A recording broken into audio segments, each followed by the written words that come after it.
Good morning and welcome. This is Business Equity and Opportunities. I'm Scott Sander. According to a recent Small Business Administration report, black men and women own 3.5 million businesses in America and employ more than 1.2 million people in the United States. National Black Business Month began in 2004 to celebrate black-owned businesses and the roles they play in building up the economy and their communities. It's also become a rallying point for supporting black businesses across all of our communities. We're more than halfway through the month. We've been featuring stories about and from a number of entrepreneurs and locally owned black businesses. You'll find them included in our segments that cover getting started, how to access capital, accounting and bookkeeping, keeping tabs on the week in business, insights for actually running your business day to day, plus our industry focus and success stories.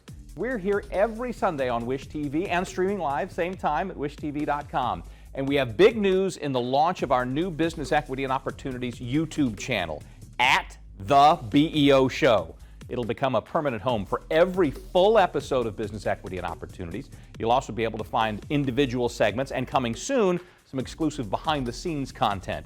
The QR code that'll pop up throughout the course of this hour will take you straight to our website. You'll find a link to the YouTube channel and to our weekly newsletter and other resources. The newsletter's free. Please subscribe and watch. It'll help us keep providing important local content. All that said, here's what's coming up this hour on Business Equity and Opportunity. Pathways to Partnership Reverse Trade Show, opportunities you can turn into real dollars for your company. How do you know if you need a CFO? Courtney Kincaid breaks it down. A visit to the famous Albanese Candy factory. A one-on-one conversation with the CEO of Indiana's largest private family-owned and operated bank. How broadcasting in the United Kingdom is evolving. And Jane King has the latest news from the NASDAQ. We are getting started with a salute to Black Business Month. The owner of Perfect Apparel tells us how the company got started and where it's going.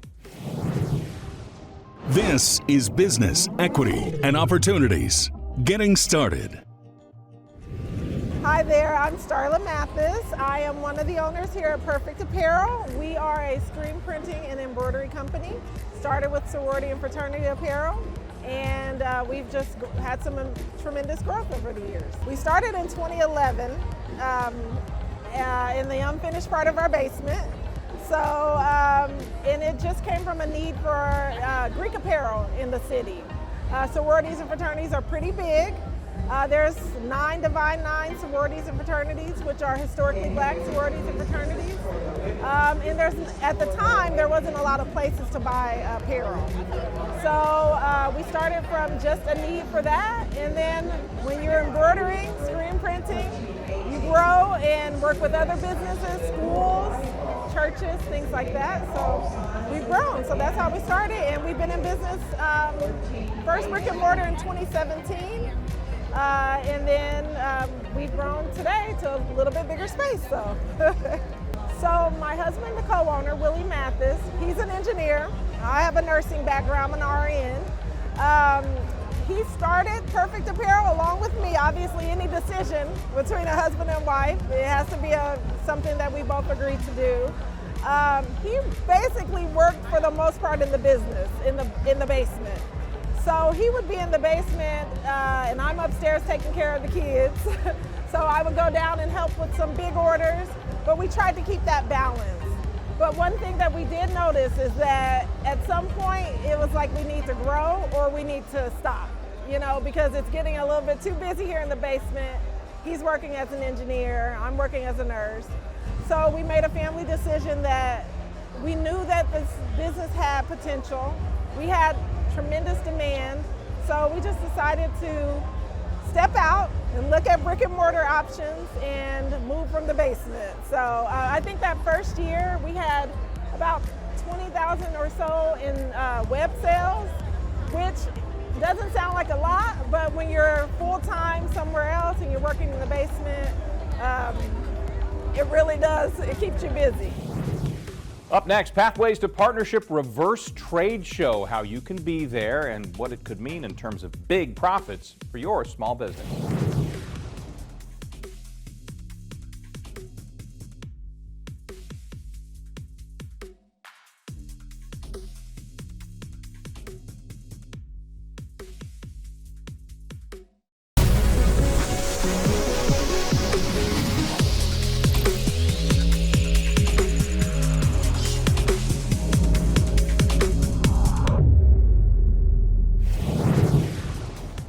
Welcome again. The Indianapolis Office of Minority and Women Business Development is once again partnering with the Indianapolis Airport Authority to bring you the Reverse Trade Show called Pathways to Partnership. David Fredricks is the director of the OMWBD and shares the details of the opportunities the yearly event brings to small business owners. This is Business, Equity, and Opportunities. Access to capital. Well, it's the third year for the partnership, but the Reverse Trade Show as an entity has been going on now for probably about 10, 15 years. But this year, 2025 Pathways to Partnership Reverse Trade Show, it's going to take place on Wednesday, August 27th at Martin University in their Gathetorium. We're excited about it. This is our, like I said, our third year.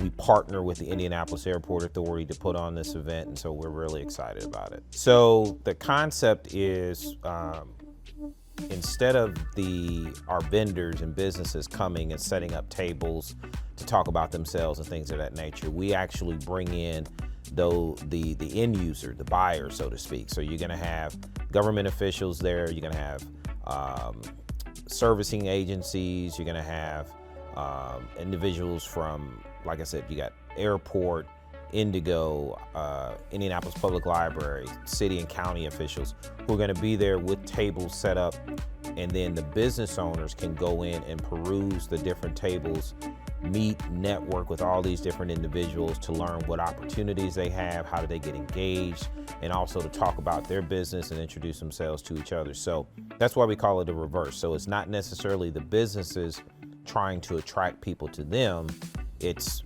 the end users that are there to talk and meet our vendors and come out and get the opportunity to network. It's been phenomenal. We have a lot of projects that are happening here in Indianapolis, and in particular in downtown. There are other projects that are slated to start sometime after the beginning of the new year. And so the construction industry and the service industry is booming right now. Our job is to just try to continue that momentum. We're working closely with all of our construction partners, with the CIB, to make sure that we're getting diverse vendors and small business owners connected to these projects as they're starting to develop. And I don't see a slowdown anytime soon. I mean, we talk about it all the time. Myself and the mayor had a conversation not too long ago about the fact that right now, over the next 4 to 5 years, there's going to be anywhere between $8 to $9 billion worth of construction that's going to happen just in downtown, not even counting the things that are happening around the city. So there's a lot of opportunity out there. We want to make sure that folks are aware of those opportunities and they get connected to them. Yeah, so one of the main thing that our office does is we certify diverse businesses, and so that service is completely free. We work with individuals to help them put together their application if they need assistance. Afterwards, we provide limited business coaching, but we do some business coaching.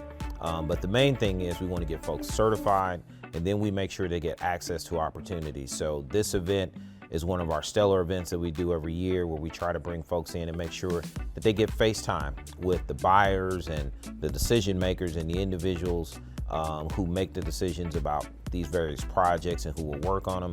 And they get the opportunity, like I said, to sell themselves and to sell their company. So, but the certification is definitely where everything starts, because normally that entails you to get notified when we're doing these events, when there are bid opportunities and things of that nature. So we tell folks, you don't have to be certified to participate in our events, but we really think it'd be beneficial to you as a business to be certified with us.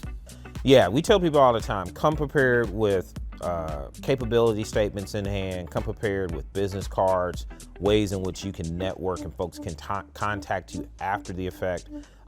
Be prepared to sort of have your elevator pitch, because you never know who you're going to meet and who you may get the opportunity to talk to. And so when you do those things, make sure that you have them honed. That elevator pitch, probably shouldn't be no more than maybe 1 or 2 minutes, just to give the highlights of who you are, what you do. And the most important thing, I think, is to remember that these folks are looking for companies to do business with, but more importantly, they're looking for somebody who's going to be a value add to their company. So don't necessarily walk in the door thinking, okay, I'm going to get a contract, and all I have to do is just sort of talk about the fact that I'm a certified, whether MBE, WBE, or whatever, but come in with the fact of know who some of these agencies are, have an idea of what maybe some of their projects are that are coming up. You may even want to know what are some of the pain points that they've been dealing with, and you plan ahead to be able to come in with a solution. That's how you really set yourself apart. We see a lot of returning faces. I mean, folks sort of put this event on their calendar every year because they know this is one of the best opportunities to meet city officials, officials from the airport, and all the other agencies that are going to be there. So a lot of people put this on the calendar.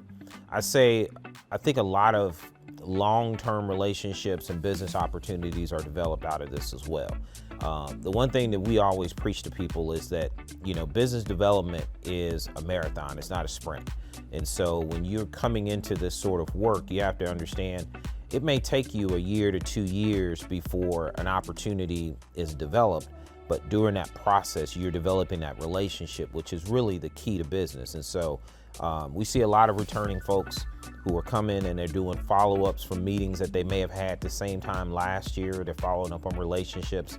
And we see a lot of those that are turning into fruitful opportunities right now, meaningful opportunities. And for us, that's important. We don't want to see people just get an opportunity at a small piece or a small contract, but hopefully something that can be beneficial and life-changing to them as an individual, but also to their business.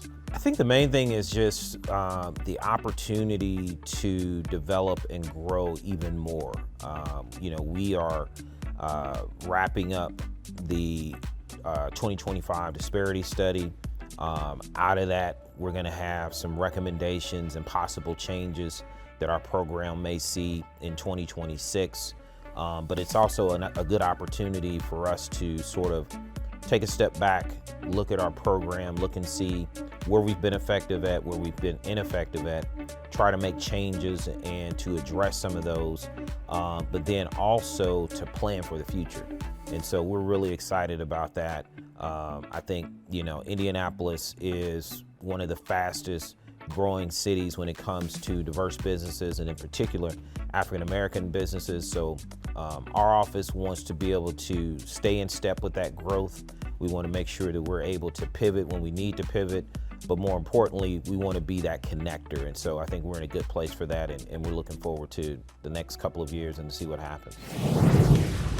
The event is August 27th. There is still time to register. We have a link on our website and in our newsletter to help you get there. Coming up, Jane King has the latest news about some Indiana companies that you'll find on the NASDAQ.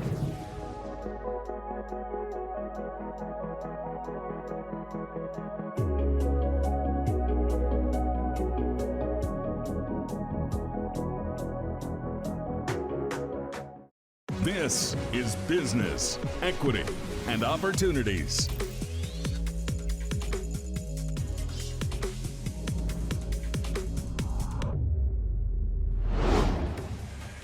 Welcome back. Time to talk about this week in business. Jane King is back for her monthly update on Indiana's publicly traded companies. There's some good news and some challenges, too. This is Business, Equity, and Opportunities. This week in business. Eli Lilly shares about a tough month of August. The stock sold off sharply after its oral drug showed less weight loss than hoped. Investors were hopeful because a pill is cheaper to make than an injection, easier to distribute, and patients like pills better than shots. Some say Wall Street overreacted. Supporters say the pill could still be a commercial breakthrough because fewer than 1 in 10 U.S. adults are on GLP-1 drugs, despite nearly 3/4 being overweight or obese. Cummins will delay the launch of its latest X15 diesel engine for the heavy-duty on-highway truck market until late 2026, citing ongoing uncertainty around the introduction of federal tailpipe regulations.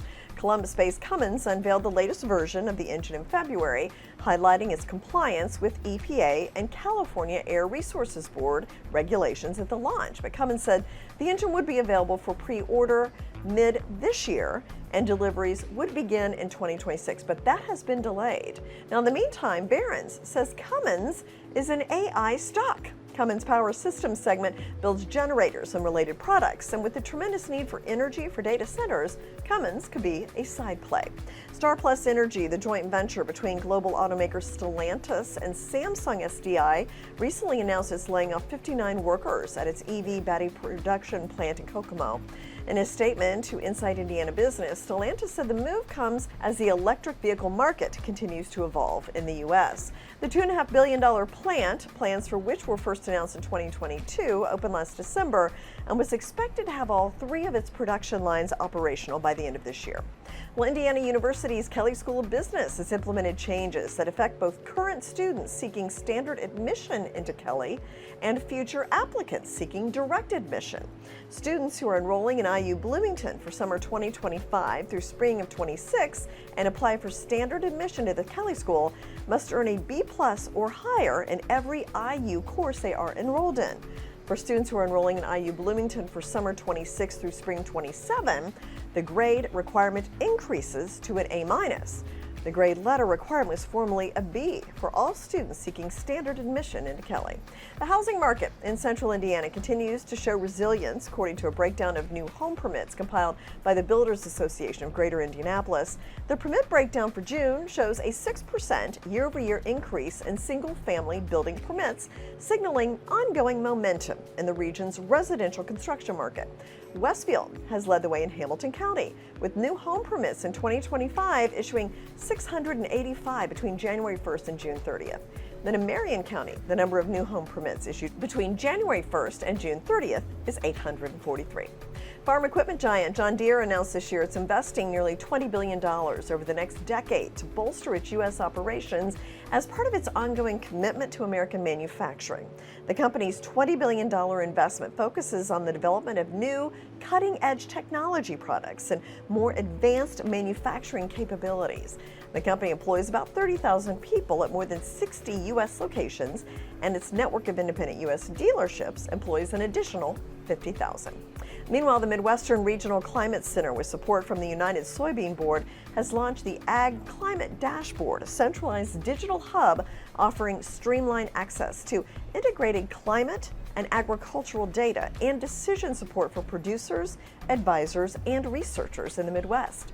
Designed to support on-farm decision-making, the Ag Climate Dashboard offers up-to-date weather data, National Weather Service forecasts, climate prediction outlooks, historical records, and interactive tools for monitoring crop growth, pest threats, climate anomalies, and extreme weather events. Well, General Motors and Hyundai are teaming to bring to market 5 vehicles. GM will develop the truck platform, while Hyundai will lead on the compact vehicle and electric van. The automakers have a sales target of 800,000 vehicles a year once they're up and running. The first vehicles are expected in 2028. And Toyota, which has a plant in Princeton, says it will take a $9.5 billion hit from tariffs, the highest yet of any company.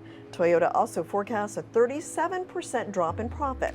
The Indiana Toyota plant makes the Sienna, Highlander, and Lexus TX models. And finally, Travel and Leisure magazine says Indianapolis may be the most underrated city in the Midwest. It notes the great restaurants and bars, new chic hotels, and the world's largest children's museum as attraction for visitors looking to spend some time in Indiana's capital city. From the New York Stock Exchange, I'm Jane King. If you want to keep track of how publicly traded companies in Indiana are doing, you can find real-time stock information on our new Business Equity and Opportunity stock ticker. Look for it at the top of the website landing page. Follow the QR code, it'll get you right there. While we're on the subject of money, all right, we're always on the subject of money, but Courtney Kincaid has tips to help you decide if you need a full-time CFO to handle your books and more. That's coming up next in our accounting and bookkeeping segment. This Week in Business is made possible by INCPAS Pass.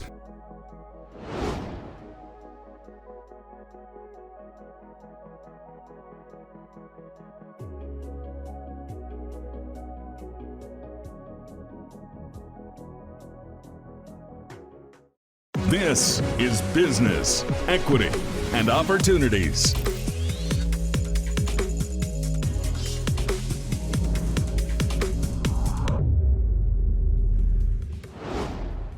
Welcome back. Not sure if you need a CFO? Courtney Kincaid shares some thoughts on the subject. This is Business, Equity, and Opportunities, Accounting and Bookkeeping. So I come on here frequently to talk about the benefits of hiring a CPA, and whether that's an outside firm or whether that is a CFO if you're in, the business world. And in this economic environment where there's just so much uncertainty, especially for entrepreneurs and small business owners, I know it can be a really tough decision where you're watching every penny as tariffs provide and increasing costs provide, more of a squeeze. And really make it more difficult to know what your forecast is and what your cash flow looks like in the near future. But as I talk to small business owners, I feel like one of the most common overlooked avenues is you kind of have to spend money to make money, right? And so we've seen underpaid CFO positions where you're not going to recruit that talent that's actually going to drive you to make the right decisions, or not really thinking about all the options that firms provide from an outsourced CFO or outsourced services perspective. It's really important when we're thinking about HR issues as they relate to payroll, as they relate to our cash flow, to think about what are the risks and what are the benefits to different decisions. Which honestly, as a leader of an organization, can sometimes be really challenging, right? Layoffs are not anything anyone ever wants to do. However, sometimes it's what's really necessary for the financial picture, and understanding how much you need to do, what benchmarks you need to have to get back on track. I think that most employees understand in these small businesses when a layoff is happening, if there's transparency, that sometimes it's just unavoidable in this, economic environment. But it's really hard to tell that story without the financial numbers behind it. And that's really where a CPA or a CFO could really help your organization through sustainability efforts in this environment. I've heard horror stories of CFOs who have chosen to move on, and the organization thinking their staff accountant could maybe take that role. And while it is certainly an opportunity for that staff accountant in the future, the role of a CFO right now is kind of more important than ever. I swore I wasn't going to use that term after COVID, but it comes around, all good ones do. But making sure that you have someone who understands not just what's happening today, but what your strategy is organizationally, who can help you think about what are short-term changes or solutions that you might have to get to the long-term goal. Where are your margins? Where are your highest costs? Because it's without that picture, you end up cutting like snacks in the break room, which is like death by 1,000 paper cuts, right? I would say when you think about hiring a CFO or hiring an outsourced CPA, much like it is helpful when you're looking to hire any other position, make sure you're doing your market research. As I said, I know many organizations that, you don't necessarily think you have the capital to hire what would essentially probably be a C-suite position, but you really can't afford not to. The death by 1,000 paper cuts is a painful way to try to move forward. And even if you're ultimately successful, I think you end up losing some really great talent along the way because you haven't told that story that the CFO could help you tell, or you haven't, presented that picture to your full staff to give that hope of, here's why we're doing this and how we will come through it. Outsourced CFO is a rapidly growing service that firms provide, and it's a really great solution for some of those smaller businesses that might not think they have the bandwidth or financial resources to hire another full-time employee, right? Because there are other costs associated with having a full-time employee besides just the salary. Benefits are expensive. And so thinking about outsourcing your CFO, just like you would think about outsourcing your marketing department. These are some cost-effective solutions that still give you access to really good people and talent. For more information on all of today's segments, visit our website. Follow the QR code, it'll get you right there. Up next, fun one. Running your business day to day, we visit one of Indiana's most famous candy destinations, the Albanese Candy Factory up in Northwest Indiana.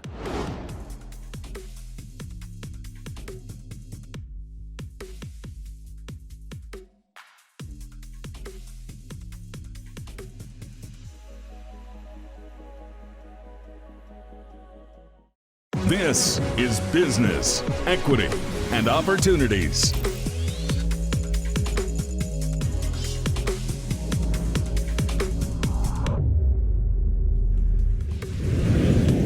Welcome again. As you drive northwest from Indianapolis through Lebanon, past Purdue, into the windmills and out the other side, you'll see several signs inviting you to a truly sweet destination.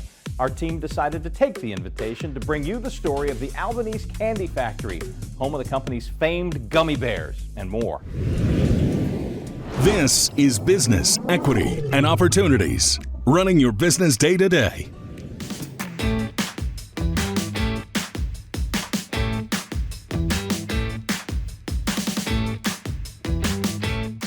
Yeah, I'm Tess Albanese. I'm a second-generation candy manufacturer right here at Albanese Confectionery Group, and I am one of the co-CEOs. You know, my parents started this business about 42 years ago, and it started off as just a small candy store. And I went on after high school and did my own thing. I was a registered nurse for a long time, and I had a particularly bad night in the emergency room at work, and our CFO at the time called and said, hey, I've got this spot in accounting. So I came back and joined the company thinking this would be a transitional move for me in my career and what would I do next. And 15 years later, I'm here and with my sisters running the company. Yeah, well, we make great food. That's what we say. It's like, we're here to make great food. We bring joy to people's lives by providing them an opportunity to escape their troubles, eating a great piece of chocolate or gummy bear. And so for us, it's the entertainment business and the restaurant business kind of combined to make, just to make people happy and give them an opportunity to celebrate with them and celebrate and enjoy their lives. Maryville, being in Maryville, Indiana, really in the town of Hobart, right? Maryville address, but in the town of Hobart, has been, I think, made a huge difference. So close enough to Chicago, crossroads of America, so for us, the accessibility of a city like Chicago, but the friendliness and the neighborliness of a Midwest state like Indiana, which I think I'd put up against any Midwest state. I'd put up with any state in the United States for that matter. And being here has been really important to us. It's been a big part of our success. Yeah, so Indiana and candy is really synonymous at this point. So Chicago used to be the candy capital. That's really transitioned to Indiana. I loved seeing that Sweets and Snacks was here this year. So it's an important part of, I think, diversifying Indiana and what we do here. We're known a lot for our steel mills and some of our other manufacturing. Candy is one of those things that whether people are having a good day or a bad day, whether times are good economically or bad, it succeeds. It's a winner in the market. And so for that reason, I think it's really great that it's smart that Indiana is becoming the capital candy of the United States. Well, I think on a personal level, I think seeing our employees be successful, seeing our customers be successful. I love seeing people enjoy the candy and tell me their story about how they discovered it or what their favorite item is. All of that gets me up in the morning.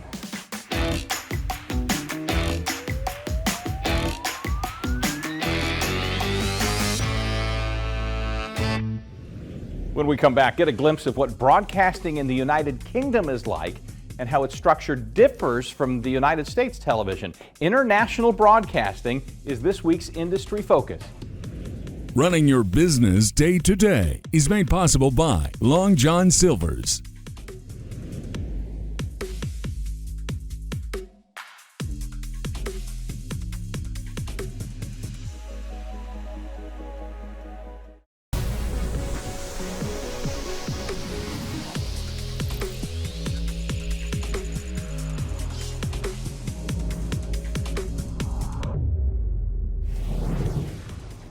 Welcome back to Business Equity and Opportunities. Our industry focus this week features a fascinating career turn for a former small business owner in our community. Tina Jessen used to own Tina's Traditional Tea House in Carmel. COVID forced her to close shop there, and she returned to her British roots in a new career in broadcast journalism. She dropped by our studios for a visit last week, shares some insights on broadcasting in the UK. This is Business, Equity, and Opportunities. Industry focus. I moved here in 2008. I ran a little tea room up in Carmel called Tina's Traditional, and we would do, I think, almost monthly cooking and baking segments here, and thoroughly enjoyed that. And we put in a little bit of history and a little bit of culture. Yeah, so we go back a little way. Well, COVID hit in 2000, and my husband, who came here working for Rolls-Royce Aero Engines back in 2008, took early retirement at the end of 2020. Unfortunately, we had to close the tea room. It just didn't make financial sense, as so many businesses suffered at that point. We took some of the business online, but then in 2022 we moved back to the UK, and we were actually fortunate enough to get the cottage that I grew up in, and we've moved back to that village. So I really have just gone home. So I think I was just getting to that point where what am I going to do next? And I thoroughly enjoyed what we'd done over with Indie Style and the cooking demos. And before that, when I was in the UK, I ran a home staging business, and I did a lot of TV contribution type work. And I was sort of sitting there thinking, well, what am I going to do? Wouldn't it be great to present Escape to the Country? What would I need to do? And I was told that doing a broadcast journalism course was probably the best thing to start, so that I could learn some new skills, learn the behind the scenes, and I thought if I get accepted by a university to do this, it would be silly not to. So that's how I ended up doing what I'm doing now. It's a very interesting time to be studying broadcast journalism, that's for sure. The BBC is probably the best well-known part of British broadcasting. It's a public-funded service, in as much that every household pays, I think it's £175 a year for a licence.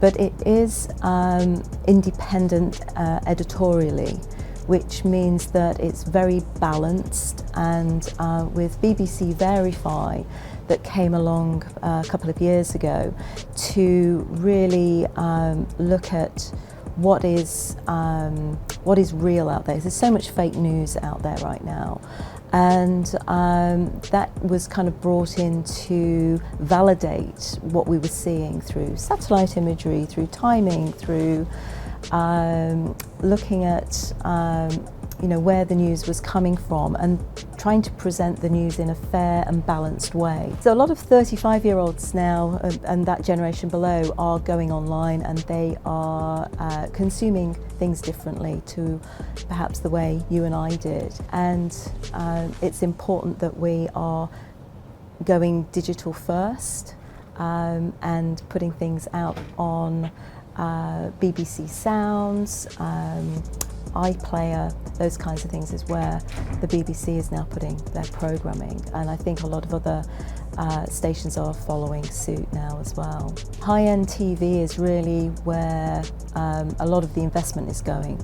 So programs, shows like Downton Abbey, for example, something like that is very commercially viable to be sold internationally, and I think a lot of money is now being filtered into that because it gives the best return on commercial investment.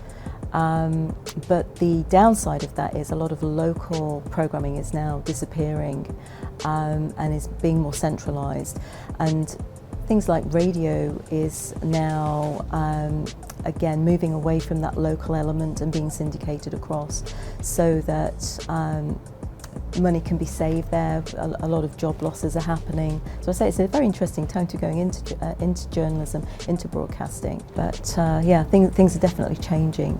I think what is happening now is we're seeing a big move towards community radio, and that's a big opportunity for those community radios to bring in new young journalists, and they are doing the groundwork in community radio rather than it being in the larger networks. Well, like I say, the BBC is publicly funded, so that means that it's completely independent of commercials. It's completely independent of sponsors and of the government, so it has that independence that you perhaps don't get so much here in the States. But then we do have commercial stations, but they tend to be perhaps more internally focused in the UK, which I think is why the BBC is putting together a lot of this high-end stuff that can actually be sold overseas. Oh, I think it still has a very big pull, actually. I mean, my daughter, I know, is watching anything sort of crime-related. That seems to be a really big thing in the UK. But we have HBO and Amazon Prime and Netflix. They're all very highly consumed, and I think that's perhaps the beauty of having so much variety now. It's all accessible, and it's not like you just have one station or one group of stations. You can go across a number of different broadcasters that offer different types of content. When I started this, I wanted to do presenting on some kind of lifestyle show. I mean, there is so much sort of negativity in the world today that I don't know if I really want to do news. I wanted to do something a little bit more light-hearted, a little bit more informative and educational. But having kind of got my feet under the table in this kind of an arena, I'm thinking that, rural issues, I live in a very rural part of the country now, and I think anything to do with lifestyle and those lives affected in the countryside. I think those local voices aren't perhaps being heard so much now. I'd like to perhaps get involved in that and bring those issues to the fore. So we'll see how it goes, but I'm thoroughly enjoying what we're doing so far. If you'd like to follow Tina's progress, we have a link on our website where you can do just that. Up next, a visit with CEO of Indiana's largest private family-owned and operated bank to learn about the history and the future of it. It's this week's success story.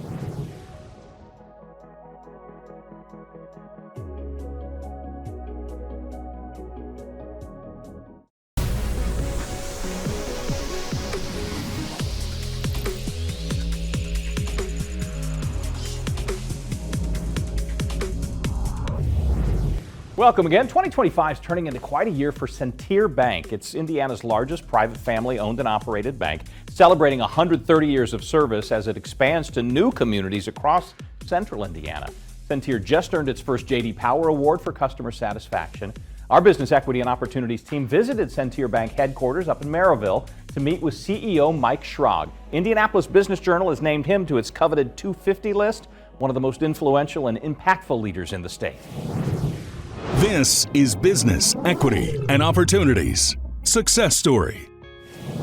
We're throwing a lot at them this year. There's no question about it. It's the 130th year, which is another milestone. The 125 was really big. And on top of that, immediately in the 1st of April, the same time as the 130th, the J.D. Power Award came out of nowhere. Then there was the introduction of Be Our Guest, the hospitality movement. So there's a lot of things culminating, and we're putting it all together. Christoph Schrag came over from Germany in the mid-1800s, and one of his sons, Henry, decided that he was settled near Whiting, Indiana, which was mostly swampland. They needed a bank to move from a village to a city and to incorporate the city of Whiting. And so he muscled the resources up and started the first bank there with a small amount of money.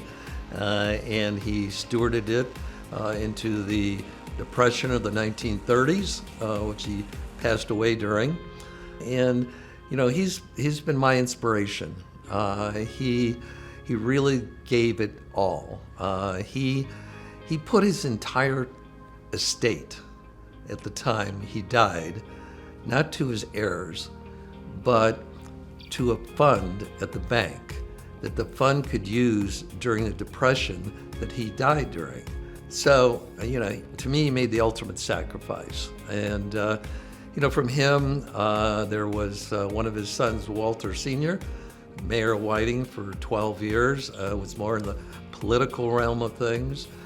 My dad, Walter Jr., and so I came along in '72 after spending a couple summers in the bank doing some of the teller work and loan work and things. It's been a 53-year career, taking the bank from 2 offices to now 61 offices. From, let's say when I started, it was $30-some million in assets. Now we're at $10 billion with, just a north half of Indiana footprint, which we're continuing to expand upon significantly, especially in the Indianapolis area, and Fort Wayne are our focus areas right now, and so we'll see more of those coming along. Henry decided it would be the Bank of Whiting. It was the only bank in Whiting at the time, so what else would you call it other than the Bank of Whiting? And it stayed that way till, I want to say it was approximately 1961, and banks were starting, other banks were coming into town, and there was State Bank of Whiting, and so there was confusion because they were across the street. And so my dad said, too much confusion between the Bank of Whiting and State Bank of Whiting. We need to rename the bank. They named it First Bank of Whiting. Not that that was that differentiated, in my opinion, but anyway, it was the First Bank of Whiting. I came on board in 72 and said, we need to change the name of this bank again, because it was only in Whiting and Highland at the time. And reached an agreement with my dad that I couldn't work just in Whiting. It was too small a fishbowl for me, and he agreed to expansion. And so we started expanding to other communities, and we didn't think First Bank of Whiting would ring true in other communities as well as it does in Whiting. So I put a name forth that I thought we should change the name to. I was voted down by the board, so that was a stirring experience, like, okay. So we put it out to, we brought in a firm from Denver to interview our employees, our customers, the community, the businesses, and say, what does this bank represent? And they fabricated a name. Well, they came back with 3 names. I remember one was Legend Bank because we were so legendary. And I can't remember the other one, but the third one was Centier. I go, what's a Centier? And they said, well, we took the fact that the bank started in Center Street in Whiting, Indiana. So we took Center, and part of your mission statement is to be the premier bank in Northwest Indiana. So they took the end of premier and put them together as Centier. There have been different logos and different things, different, eagles and fireworks and different things as symbols in that. But, we're, since '93, we're stayed on what we have, and we're going to stick with it. The bank has had many accolades over my career and even before my career. Many times the best place to work in the state and in the region, in Forbes, and we've had multiple years of accolades there.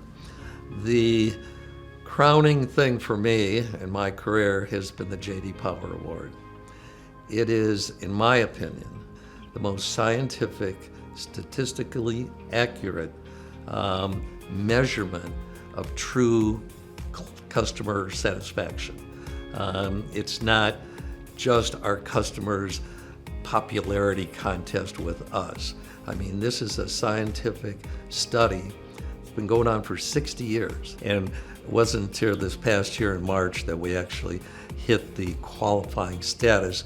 It was a surprise that we made it this year, and thrilled to death. And it was, one of my crowning achievements, of the bank's crowning achievements in our maturation of success and prowess in the banking industry. Our best form of employee recruitment is our customers and our current employees. That's where we get most of them, and they go out and they stay at a hotel or a restaurant locally. They say, hey, have you ever thought about banking? And they go, banking? Really? I'm a waiter at a restaurant. But no, you're a great server. We're servers. And that's what we're looking for, people of service. It's all about taking good care of your family and treating people here like their family. I read about 60 books a year. Okay, I go back when I'm done with books at the end of the year and reread the best ones, my highlights from the best books, to instill that in them, in me and in the culture. And then I share 8 of those books, typically about 8, what we call Mike's Likes, and I have the officers read them, and I make 2 or 3 mandatory. And said anybody can read 2 or 3 books in a year, okay? And so it gets them into my head, my thinking, and that says a lot. So they say, now I get it, now I understand what hospitality, it's not restaurant hospitality or hotel hospitality is changing sheets and delivering food, but it is hospitality, it is serving, it's a form of service. And you really inculcate that into their mind a little bit. It's a shift of a paradigm, and I'm working hard on that right now. And bringing in a whole team of people in a hospitality division of the bank, it's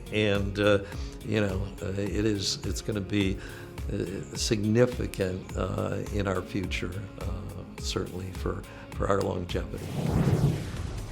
Between the J.D. Power Award, the decades of family-owned and operated leadership, new branches across the state, Centeer calls it more than a milestone, it's a movement, and the year of Centeer.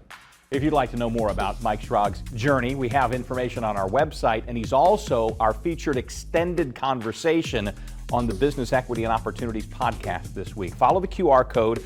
While you're there, you'll find all the segments of the show, plus a link to the BEO Show YouTube channel. We encourage you to subscribe. It's free. You can find complete episodes there and share them with friends and colleagues. Thank you for spending this hour with us. Join us next week for more Business Equity and Opportunities. Until then, I'm Scott Sander. Have a great day. Business Equity and Opportunities is made possible by Bose McKinney & Evans, Eskenazi Health, IndyBiz Pass, Fifth Third Bank, Long John Silver's, and Lilly, a medicine company.